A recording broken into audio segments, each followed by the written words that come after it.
जिनको प्रदेश की केवल सुरक्षित विधानसभा की सीटों पर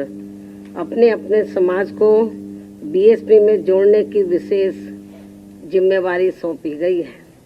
इनके साथ साथ प्रदेश की सामान्य विधानसभा की सीटों पर भी अलग से इन वर्गों के अन्य लोगों को भी लगाया हुआ है, जिनकी मैं पिछले महीने समीक्षा कर चुकी हूँ। लेकिन आज ऐसी विधानसभा की सीटों पर लगे जिन पदाधिकारियों को बुलाया गया है, ये सभी पदाधिकारी पिछले कई महीनों से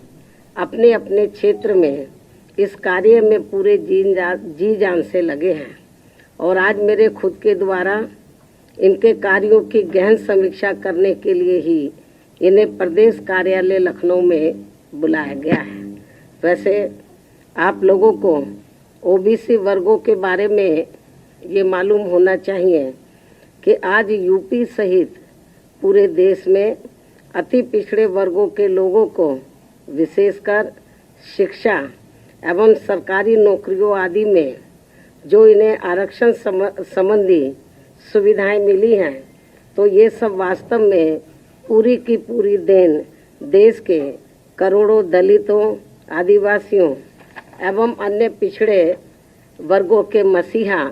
व भारतीय संविधान के मूल निर्माता परम पूज्य बाबा साहब डॉक्टर भीमराव अंबेडकर की ही है, जिनकी कृपा से ही संविधान में अनुच्छेद 340 के तहत इनको ये सुविधा देने के लिए तब फिर कमीशन बना।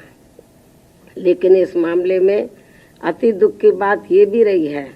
कि केंद्र में रही आज़ादी के बाद लंबे अरसे तक केंद्र में रही कांग्रेसी सरकार के समय में ही मंडल कमीशन की रिपोर्ट आने के बावजूद भी इस पार्टी की सरकार ने इसे लागू नहीं किया था, जिसे फिर बीएसपी ने ही अपने अथक प्रयासों से केंद्र में रही श्री बीपी सिंह की सरकार से लागू करवाया था और तब फिर जाकर देश में ओबीसी वर्गों के लोगों को दलितों व आदिवासियों की तरह इन्हें भी काफ़ी कुछ ये आरक्षण की सुविधा मिली है, जिससे अब केंद्र व राज्यों की भी जातिवादी सरकारें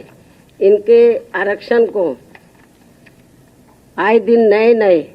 नियम व कानून आदि बना के तथा कोर्ट कचहरी आदि का भी सहारा लेकर प्रभावहीन बनाने में लगी है।